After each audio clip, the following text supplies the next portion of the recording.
Under-19 women's T20 world cup భారత్కు సొంతమైంది.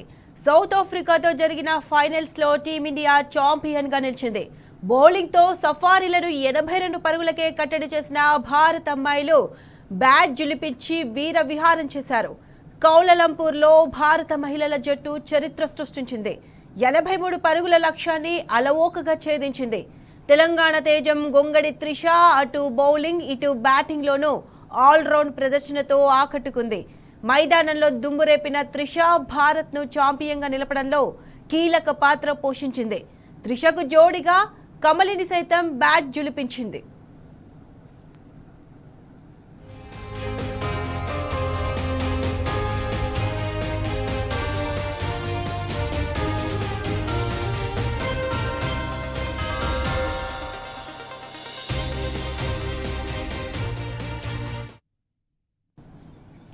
ఇదే అంశానికి సంబంధించి పూర్తి అప్డేట్స్ మా ప్రతినిధి మహేష్ అందిస్తారు. మహేష్, చెప్పండి, సౌత్ ఆఫ్రికాతో జరిగిన ఫైనల్స్ లో టీమిండియా ఛాంపియన్ గా నిలిచింది. ఇది మనకు అందరికీ ఒక గుడ్ న్యూస్. దీనికి సంబంధించి పూర్తి అప్డేట్స్ ఏంటి?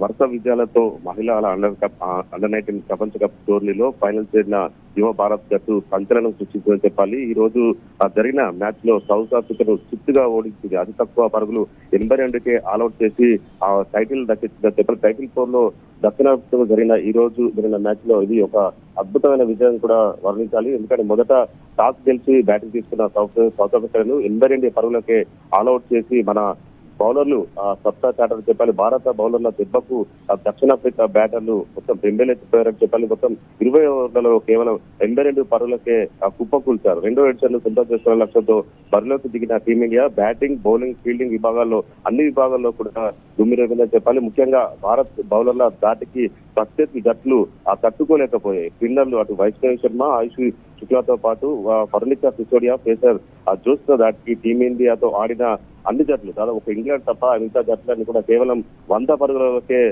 లోపే ఆల్అౌట్ అయ్యాయంటే మన భారత బౌలర్లు కావచ్చు, బ్యాటర్లు కావచ్చు ఏ విధంగా రాణించారో కూడా చెప్పాలి. తెలంగాణకు చెందిన యువ క్రికెటర్ గొంగడి త్రిష ఈ రోజు జరిగిన మ్యాచ్ లో అటు 33 బాల్స్ లో 44 రన్స్ చేసింది. ఇందులో ఆమె పాత్ర కూడా కీలకమని చెప్పాలి.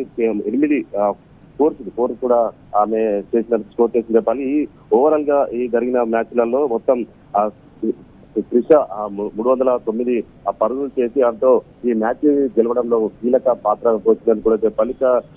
అటు బౌలింగ్ లతో పాటు బ్యాటింగ్ తో పాటు బౌలింగ్ లో కూడా త్రిష రాణించి చెప్పాలి. ఈ రోజు జరిగిన మ్యాచ్ లో 3 వికెట్లు కూడా తీసి అంత సంచలనం కూడా సృష్టిందని చెప్పాలి. మొత్తంగా ఈ మ్యాచ్ లో సంబంధించి త్రిష అంచనాలకు మించి రాణించి చెప్పాలి. మొత్తం 6 మ్యాచ్లలో 66.25 సగటుతో మొత్తం 300 పరుగులు చేసి ఆ స్కోర్ ని టాప్ స్కోరర్ గా కూడా నిలిచింది. మరొక ఓపెనర్ కమ్లీని కూడా మంచి పర్ఫార్మెన్స్ కూడా చెప్పాలి. మొత్తంగా చూసినట్టయితే అండర్-19 ప్రపంచ కప్ లో తొలి ఉమెన్ సెంచరీ చేసిన తొలి ఉమెన్ క్రికెటర్ గా కూడా త్రిష పేరు గాంచినారు కూడా చెప్పాలి. చరిత్ర సృష్టించని చెప్పాలి. మొత్తంగా చూసినట్టయితే ఈ రోజు జరిగిన మ్యాచ్ లో మాత్రము అతి తక్కువ పరుగులకే టాస్ గెలిచి బ్యాటింగ్ ఎంచుకున్న అవకాశాన్ని కేవలం 82 పరుగులకే అతి తక్కువ స్కోర్ కు ఆల్అౌట్ చేసి భారత్ తమ సత్తా చాటింది. బౌలర్ కావచ్చు, బ్యాటింగ్ సంబంధించుకుంటే అన్ని విభాగాల్లో కూడా సత్తా చాటి మొత్తం ఈ విజయంలో కీలక పాత్ర పోషించాలి. మొత్తంగా చూసినట్టయితే ఈ రోజు జరిగిన మ్యాచ్ మహిళలకు సంబంధించి ఎంతో ఎంకరేజ్ గా ఉంటుందని కూడా అందరూ భావిస్తున్న పరిస్థితి. ఇప్పటికే ఈ రోజు ఈ మ్యాచ్ టైటిల్ గెలవడం పట్ల ప్రతి ఒక్కరూ భారత క్రికెట్ అభిమానులందరూ కూడా హర్షం వ్యక్తం చేసిన పరిస్థితి కనిపిస్తూ ఉంది. ఈ రోజు ప్రతి క్రికెట్ మ్యాచ్ లో పాల్గొన్న ప్లేయర్లందరూ కూడా హర్షాతిరేకాలు వ్యక్తం అవుతున్న ప్రతి ఒక్కరూ అభినందిస్తున్న పరిస్థితి కనిపిస్తుంది. ఇంత సంచలన విజయం సాధించిన క్రికెటర్లకు పెద్ద ఎత్తున కూడా దేశవ్యాప్తంగా అభినందనలు అందుతున్నాయని కూడా చెప్పాలి.